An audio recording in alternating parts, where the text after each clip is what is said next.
Pemerintah telah menyiapkan anggaran Rp55 triliun untuk tunjangan hari raya, THR, bagi aparatur sipil negara, ASN, TNI Polri, hingga pensiunan.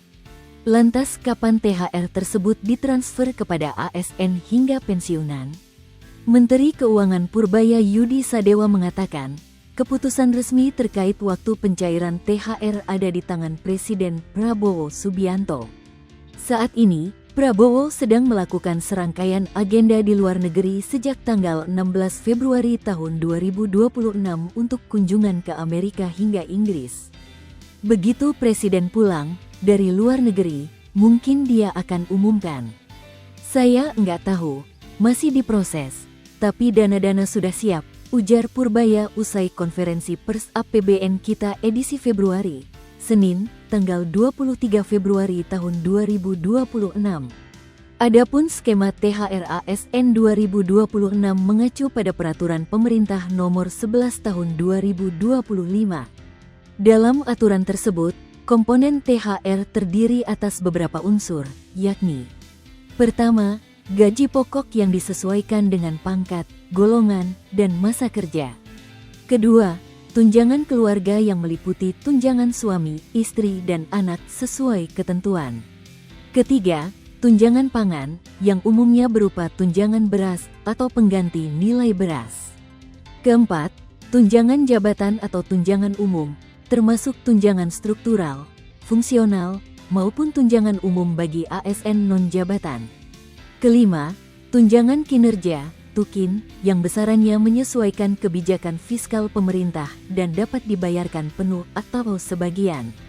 Sementara untuk PNS daerah, THR juga dapat mencakup tambahan penghasilan pegawai, TPP, maksimal sebesar 1 bulan penghasilan, dengan mempertimbangkan kapasitas fiskal masing-masing daerah. Pemerintah memastikan THR dibayarkan 100% tanpa potongan iuran. Perhitungannya mengacu pada masa kerja. Untuk masa kerja lebih dari 12 bulan, THR sebesar 1 bulan gaji pokok ditambah tunjangan tetap, jika berlaku.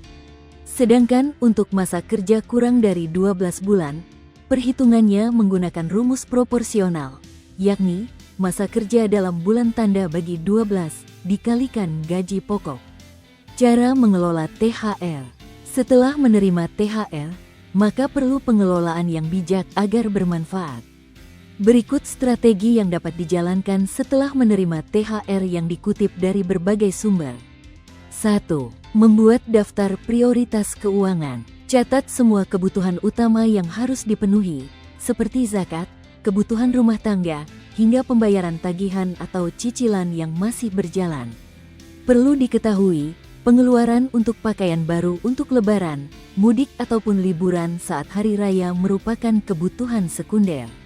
Setelah adanya daftar tersebut, maka bisa melihat dengan jelas mana yang harus didahulukan dan menghindari pengeluaran yang kurang penting. 2.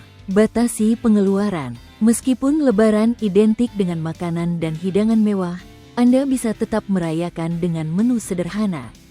Belanja bahan makanan dengan bijak, manfaatkan diskon atau promo yang ada di pasar atau supermarket.